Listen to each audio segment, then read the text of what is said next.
Hello, Phantom fans. My name is Sam Olmstead. His name is Justin Irwin. This is the Dump and Chase podcast. And right off the bat, Justin, when was the last time you slept? Because you look like the Crypt Keeper right now. Yeah, it was kind of a long weekend.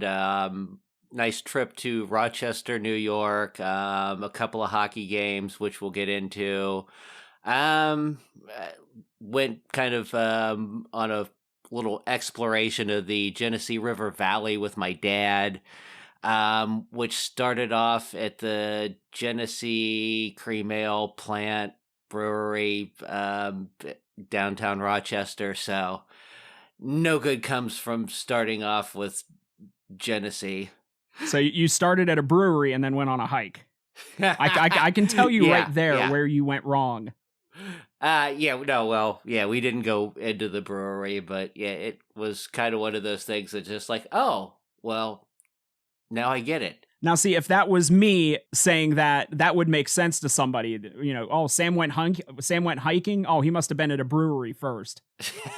Okay, so in this episode, we have 2 games with Green Bay to recap, 3 games with Dubuque to preview, and an interview with Phantoms forward Grant Porter. But to kick it off, we're jumping straight into news and notes. So we have a few announcements to make. First and foremost, we want to welcome our newest and first sponsor to the show, and that would be the fine physicians and staff at Advanced Podiatry. Instead of listing the dozens of services they provide, I'll simply say that if you look down at your feet and think, well, that ain't right, they can fix it. Their offices are located in Howland, Cortland, Champion, Austintown, and right down the road from me in Columbiana. You can check out their website and request appointments online at advancedpodiatry.com. At Advanced Podiatry, they make feet happy. So we have a sponsor now. What does that mean? Well, it means that we are moving up in the world. We are officially the newest members of the Western Reserve Radio family. As well as having the options of YouTube and wherever you listen to your favorite podcasts, the Dump and Chase podcast will air weekly on Western Reserve Radio every Wednesday from 5 to 6 p.m., as well as the hour before the first home game of any weekend the Phantoms have a home game. So you'll be able to listen to the show on westernreserveradio.com or on the Live 365 app on your tablet or smartphone. I mean, Justin, we've essentially reached our peak. I mean, where do we go from here? I don't know. Maybe we have some sort of a major controversy or scandal. I don't know. I mean, it's okay, even if this flames out. I already have our next podcast idea. It'll be a cooking show for men that can't cook, and I'm going to call it The Directions Are on the Box. I always end up throwing the box away, though. I end up having to dig it out then to read this will be a show you definitely need to, this will be a show you'll definitely need to pay attention to. So real quick, first we wanted to thank friend of the show, Matt Lipsack, who really got the ball rolling for us and Western Reserve. And we found out this past weekend he has a baby girl on the way. I have 3 boys, so I know absolutely nothing about that. But congratulations to Matt and his wife, Amanda. We also want to thank Dave Ferris from Western Reserve Radio for helping us get set up. A lot of emails back and forth to put this together, and I tend to ramble on quite a bit in emails. But yeah, he has been awesome so far. And finally, Sherry from our 222 crew, who went above and beyond to help us get set up with our new sponsor. Our hockey wife really came through for us on that one. Yeah, definitely. Thank you very much. We couldn't have done it without getting a sponsor, so I don't really know where we would have gone without her. And amazingly enough, we have actual team news in the form of a trade. It's actually been a little while since we've had a trade. So last week, the Phantoms sent Morgan Winters and Chris Hedden to Omaha. In return, defenseman 04 birth year and Providence College commit Andrew Centrilla, and 05 affiliate forward Braden Clark. Braden is an Upper Arlington, Ohio native, currently with the Ohio Blue Jackets 16U AAA team. He is the son of Chris Clark, and if that name sounds familiar to Penguins fans, he was the Washington Capitals team captain in the late aughts before Alexander Ovechkin took over that spot. So we'll be having a little chat with Andrew Goldman about this. I'm wondering how much of a hand he had bringing the son of a former Capitals team captain into the fold. We'll be having a chat with him about that at some point. But at least on the bright side, it looks like we now have a local affiliate option if so needed. So far this season, he's put up 25 points in 26 games. I didn't write it down. I'm going off of memory. So he's right around a point a game there. So I guess I guess it's a good thing right now we have a local option if something last minute comes up. Yeah, we've drawn from the Junior Blue Jackets quite a few times. Very successfully. You think of Kiefer Sherwood, his brother Cole is an affiliate who scored a goal or two. Austin quite a few Pooley. others. So yeah, Austin Pooley, thank you very much. Yeah, so obviously the Centrilla Hedden exchange, I don't think in the short term, I don't think we've really lost much in that. And, he's an 04. We might have him for, a few years. Same with Clark. So this is a forward-thinking trade. I think in the long run, if not the short run, it'll work out for us. So I think this is good. All right, so we're going to move on to this past weekend in Rochester.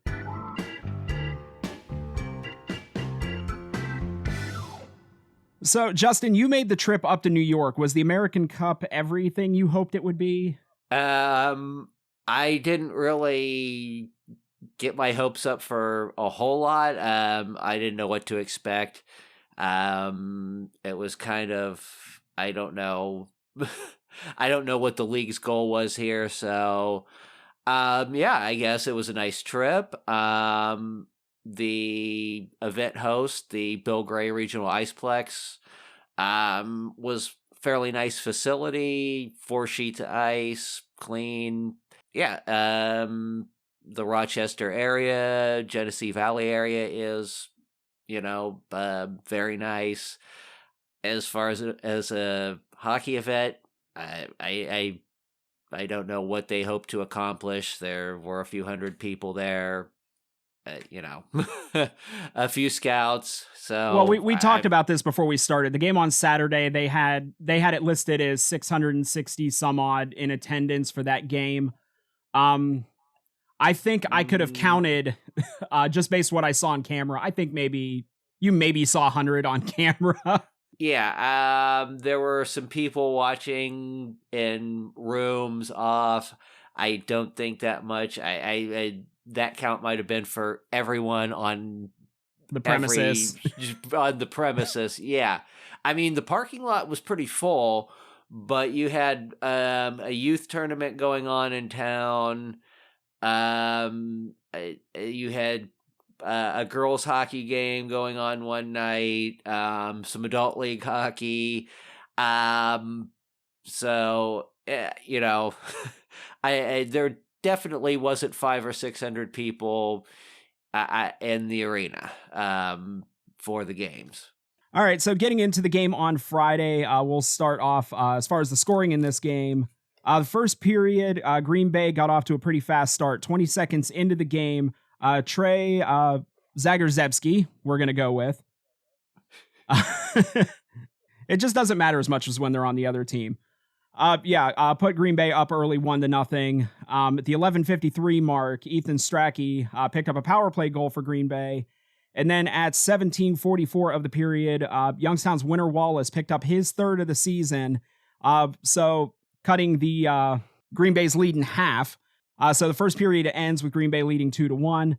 The second period, only one goal scored there. That was Green Bay's Cameron Lund. That made the score 3-1 going into the third period. Now, at the beginning of the third period, Youngstown started to make it interesting. At the 3:29 mark, Winter Wallace picked up his second of the game, fourth of the season, and that was a shorthanded goal. Right about 3 minutes later, Adam Ingram picked up his 11th of the season. That tied the game at 3. That only lasted for a little short of 5 minutes before Green Bay's Will Staring put Green Bay up 4-3, and that ended up being the final score. So as far as the stats on the game, Youngstown on the power play was 0 for 5. Green Bay on the power play was 1 for 4. Shots in the game, Youngstown had the lead there, 29-20. Kyle Chevette stopped 16 of 20 shots in the loss. Now, I almost heard a little bit of an echo in Brad Patterson's post-game press conference. It sounded a lot like what you said the previous weekend about the Chicago game, as far as the Phantoms just not winning battles, the 50-50 pucks, the battles against the boards, maybe getting a little cute with the puck when they didn't need to be. They battled back, they were able to tie the game, and then they just really took their foot off the gas after that. And allowed Green Bay to come right back, get the lead again. Sounded awful familiar to what you had said last weekend. The process that we play with, I think, is always, if we're behind or we're up, I think is executed to a T, or not to a T. There's always areas to improve. But I think when we're even, I feel like we try to swing a little bit too much and try to create, maybe things that aren't there. And our puck management wasn't terrific in those situations and put us where we were. And like you said, great push to come back there, and then we even it up, and then it was a little bit more the same, where we're trying to do too much in areas that there isn't a lot of opportunity from, and usually that comes back and bites you. And I'm probably going to say it again this weekend. That was exactly the problem. At times guys could have probably stepped up. There were also, I think, a lot of missed opportunities. Shots not taken, or just some shots that should have been on goal that went wide at the wrong time.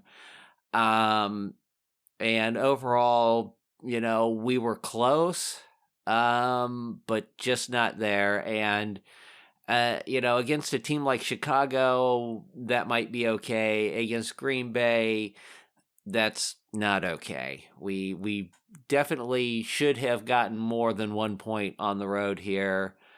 So we move into the game on Saturday. I actually missed the first period of this game, went back and watched it later. Well, tried to watch it, got about halfway through it, and started a yawning fit.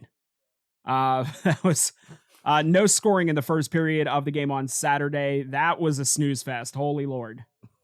You messaged me going, I just got home, getting caught up, and I messaged you back, you missed nothing. And you missed nothing. Yeah. So moving on to the second period, Phantoms came out playing a lot better in the second period. We're getting opportunities, we're getting chances, and then 5:31 of the second period, Adam Ingram picked up his 12th of the season. 3 minutes later on the power play, TJ Schweigart picks up his second of the season. I believe first is a Phantom, I want to say. Yes. Yeah, so Youngstown goes up 2-0. And then a pair of goals about 4 minutes apart. Green Bay's Ryan Green and Cameron Lund tied up the game at 2.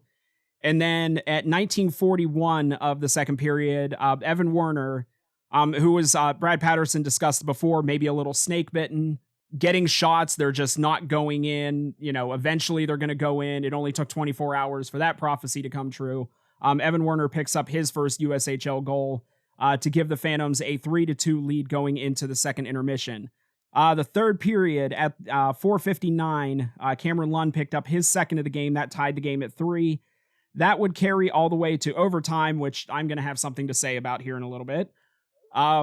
With 6 seconds left in the overtime period, Green Bay's Damian Carfagna gave Green Bay the extra point.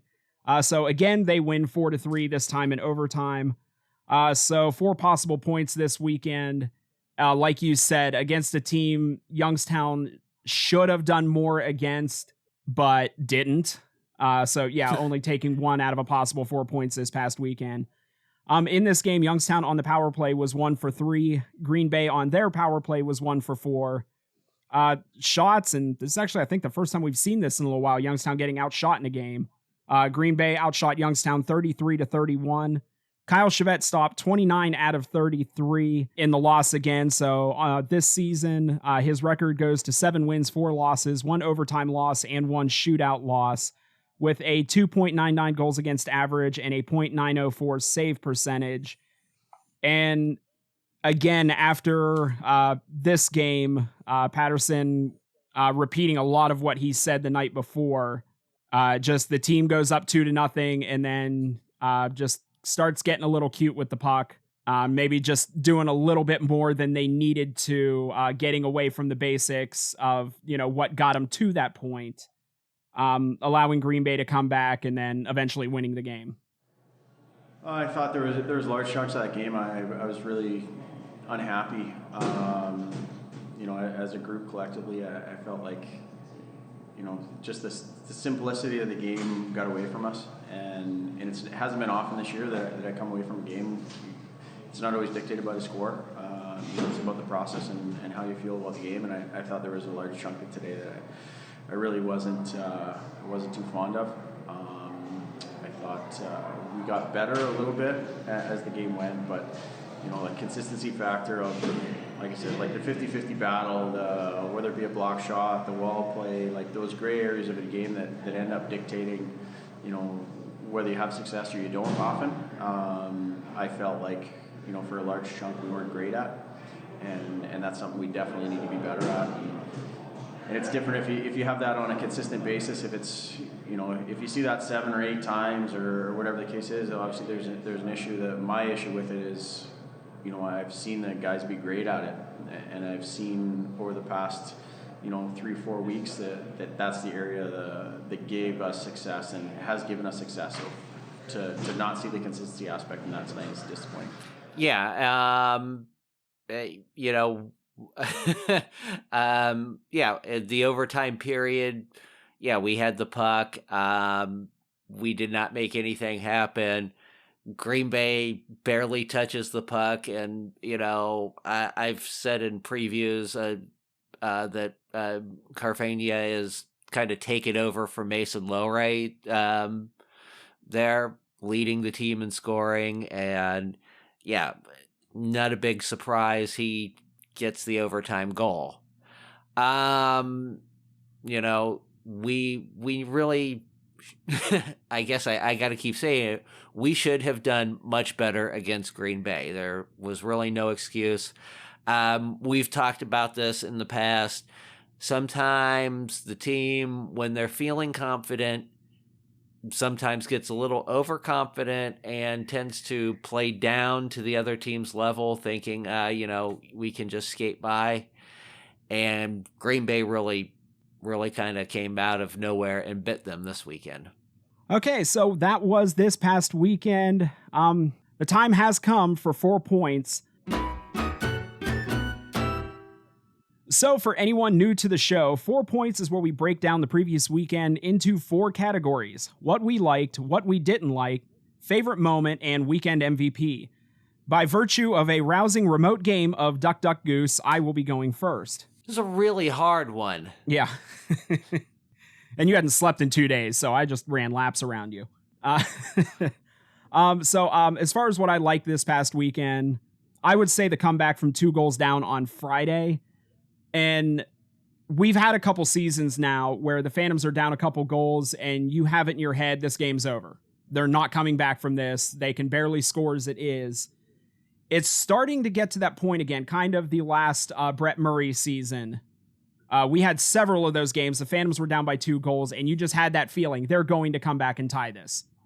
And the vast majority of the time they did. Like, you had that confidence, even though they were down 2, they were going to get right back in it again. We haven't had that the last couple seasons. I'm starting to feel that again this season. And watching that game on Friday with them being down by 2 goals, it was just that feeling, they're going to tie this up. They're going to tie this up. And they eventually did. So it was kind of nice to get those feelings stirred up again like we had a few years ago. Yeah, now if we could just get them to finish on that. Yeah, still working on that part. Still working on that part. I don't have much to add to the what we liked here. So I'm just going to say, despite not really, I don't really see the purpose in the tournament. Having an event in a place like Rochester is kind of nice, if you can make the trip. I'm going to go with that. I would say for Youngstown, it would be one of their shorter road trips. Yeah. So. I mean, that was at least the good thing. This wasn't like some of the Western Conference teams having to drive all the way to Dallas for the Winter Cup or whatever that was down there. a few The years Frosty back. Cup. The yeah. Frosty Cup, yeah, a few years back. This was just a quick hop up, probably not any longer than them traveling to Plymouth. What I didn't like, the overtime period on Saturday. I know the Phantoms, this is only the third game the Phantoms have played this season that has gone to overtime, and it's been a little while since they've been in an overtime game. I don't know how much they practice overtime. I don't know how much they practice 3-on-3. They need to practice more. The overtime period lasted 4 minutes and 56 seconds. I would guess they possessed the puck for about 4 minutes of that. No shots on goal, no official shots on goal, and just a lot of skating around circles in the rink. Just come into the zone, circle the zone, retreat out of the zone, get set up again, wash, rinse, repeat over and over and over again. And the few times that Green Bay was able to get possession of the puck, they just skated it straight down, put the puck on net, and the final time they did, right before the overtime period expired, they scored. I don't know what Youngstown's game plan was for that overtime for a 3-on-3, because there wasn't a game plan to see. Yeah. I have no problem. You might want to retreat out of the zone to regroup and set up. But the key there is set up. We set nothing up, and it was more figure skating. What I didn't like, late penalties. Both games, less than 4 minutes or less, we took a penalty. And these didn't really cost us, but when you're down by a goal or tied going into overtime, and you're expending energy, messing up lines, confusing everything, generally on defense, losing momentum, not being productive, late in the game, that's no bueno. Okay, so for my favorite moment of the weekend, that is, we'll go to Evan Warner's first USHL goal.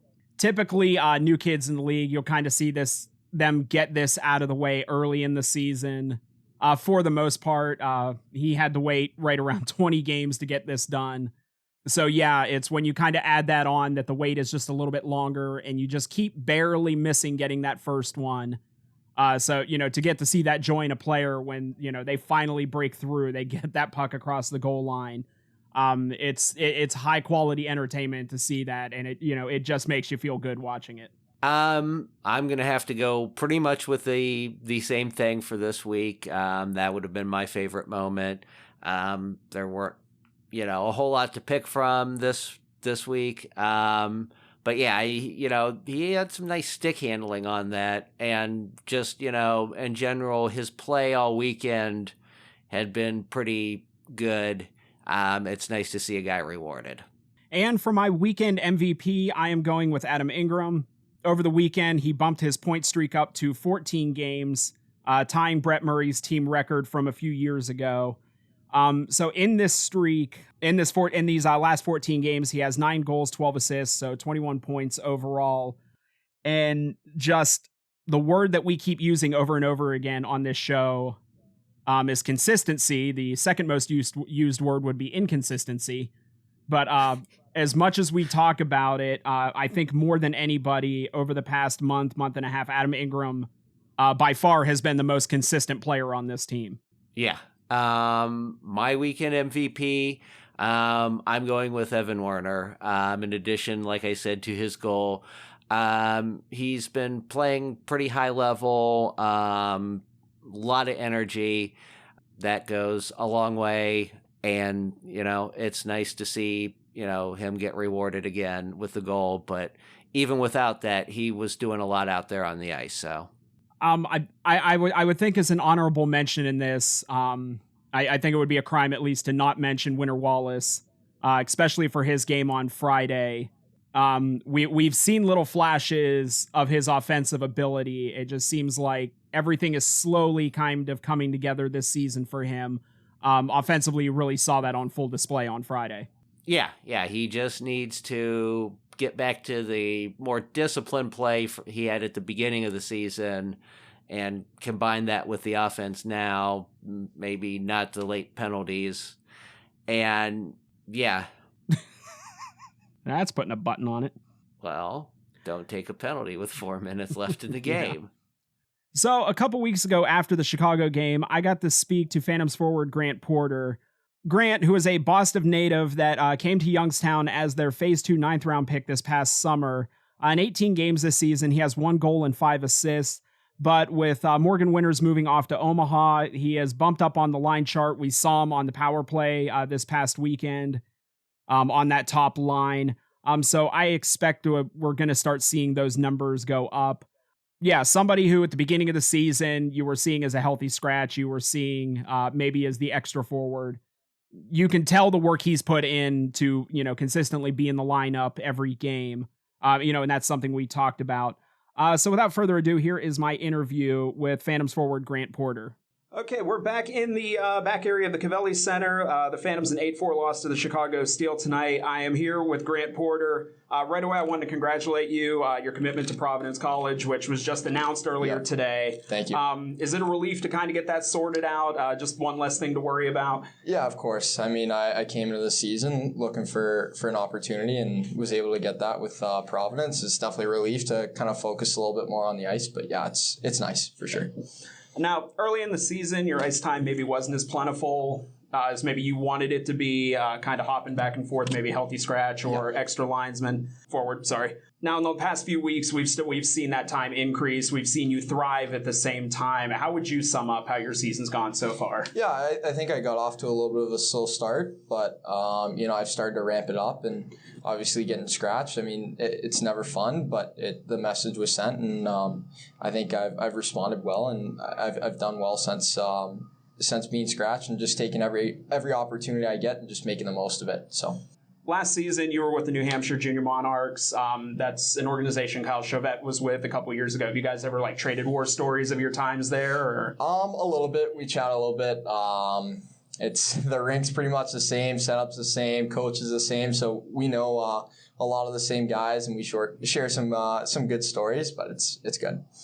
You grew up in the Boston area, correct? Yeah. Now, you have the Bruins there. There's a ton of hockey history, Original Six, NHL franchise. Bobby Orr, Ray Bork, Brad Marchand licking people.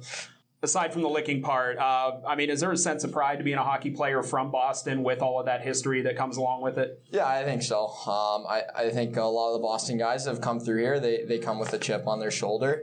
And I like to kind of bring a little bit of an edge to my game. I try to. But we definitely carry a sense of pride, and when we kind of we all go to different places, it's a nice community. So Thanksgiving was yesterday. Now we got Christmas coming up. We won't see you guys until after the holiday.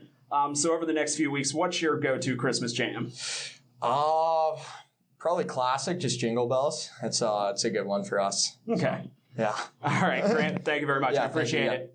Yeah. Okay, a big thanks to Grant for taking a few minutes. I have a feeling we're going to have him on here again before the season was over. So next up on the slate is a 3-game series in Dubuque.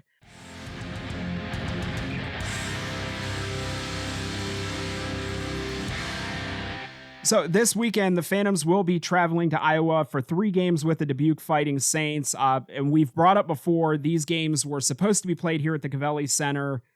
Due to scheduling conflicts, they have been moved out to Dubuque.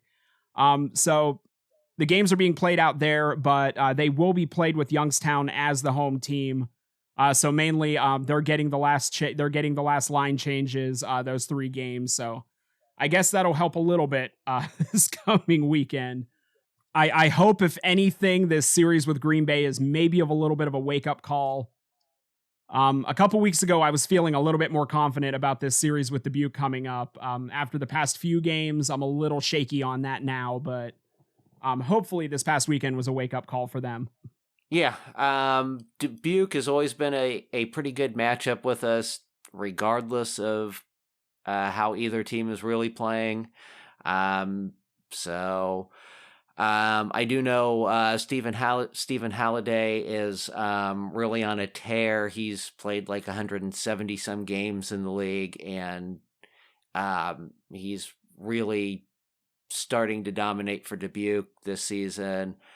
It'll be pretty interesting to see how we match up. But if we play up to our potential, we should be able to at least compete with them. So this weekend, this will be the first meeting between the two teams this season. Last season, Youngstown went 4-2 against Dubuque. Dubuque was the only opponent Youngstown was over 500 against. Dubuque last weekend had a home and home with the Chicago Steel. Friday night, Dubuque won 7-3. Saturday, that was a 6-3 loss for them, so splitting that home and home weekend. Dubuque in their last 10 games are 5 wins and 5 losses. Dubuque started out really hot this season. They have cooled off a little bit, playing a lot more, not just their record, but just overall playing 500 hockey right now. So fingers crossed, hopefully that works to our advantage a little bit. On the season, Dubuque, 11 wins, 5 losses, 2 overtime losses, 2 shootout losses. That is good for 26 points and second in the Eastern Conference. Youngstown coming in with a record of 8 wins, 9 losses, 1 overtime loss, and 2 shootout losses for 19 points. Still 2 weeks in a row sitting at 5th in the Eastern Conference. Dubuque on the season is averaging 4.4 goals per game. They are giving up 3.65 goals per game. Currently, that works out to they are at a plus 15 goal differential. Youngstown averaging 3.35 goals a game and giving up 3.45 goals a game. That is with a -2 goal differential. As far as the special teams, Dubuque on the power play, 25%. That is 4th in the East. On the penalty kill, 84%. That is 1st in the Eastern Conference. Youngstown on the power play, 25.6%. That is good for 2nd in the East. Only 0.1 percentage points behind Chicago for 1st, so they dropped, but not by a lot. The penalty kill starting to work its way up. It's kind of flatlined out here in the past few weeks. 71.6%. That is 6th in the East. The 3 games this weekend, they will be taking place on Thursday, Friday, and Saturday. The game time for all 3 is 8:05 Eastern, our time around here. All 3 games will be available on Hockey TV. So yeah, it's as far as this weekend's concerned, it's going to boil down to which Youngstown decides to show up. Is this the Youngstown that has showed up against Chicago and against Madison? Games that a lot of people thought Youngstown didn't have any business winning, and they did. Or is this the Youngstown that showed up last weekend, where many people thought these games shouldn't have been nearly as close as they were to begin with, let alone losing both of them? Yeah. Like I said, I mean, historically, it's always been a good fight against Dubuque. Fingers crossed we'll see that this week. So that's all we have for this week. Let's wrap up this episode.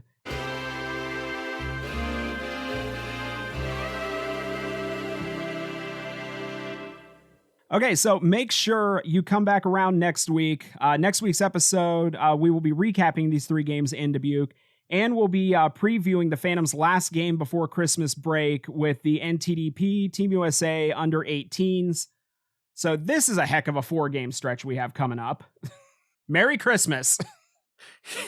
Yeah.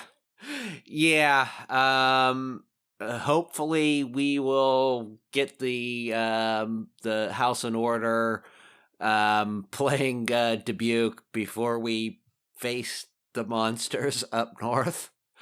For the people who are unaware, the NTDP under 18s are really tough this year.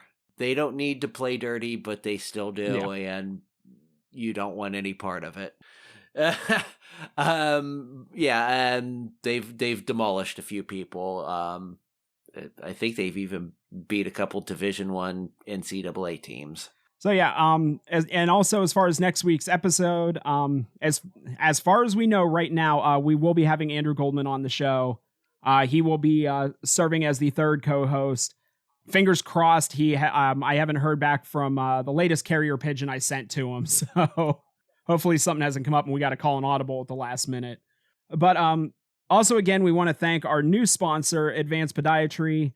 Check out all of the services they offer at advancedpodiatry.com, and a big thank you to Western Reserve Radio for adding us to their lineup. As always, the Dump and Chase podcast is brought to you by hockeyfan.com. Also, check out our syndication partners at ohiohockeydigest.com. You can listen to the show every Wednesday from 5 to 6 on westernreserveradio.com or on the Live 365 app. You can also listen on the mothership of this whole thing, our YouTube channel, and wherever you listen to your favorite podcasts. Be sure to follow us on Facebook and Twitter. All of these links can be found in our Linktree page at linktr.ee/dumpandchase. They couldn't have come up with an easier website for that. Let's split the tree in half. And to all of our listeners, new and seasoned alike, of course, as always, none of this would be possible without your support. So thank you for listening along, and we will talk to you all next week. Bye now.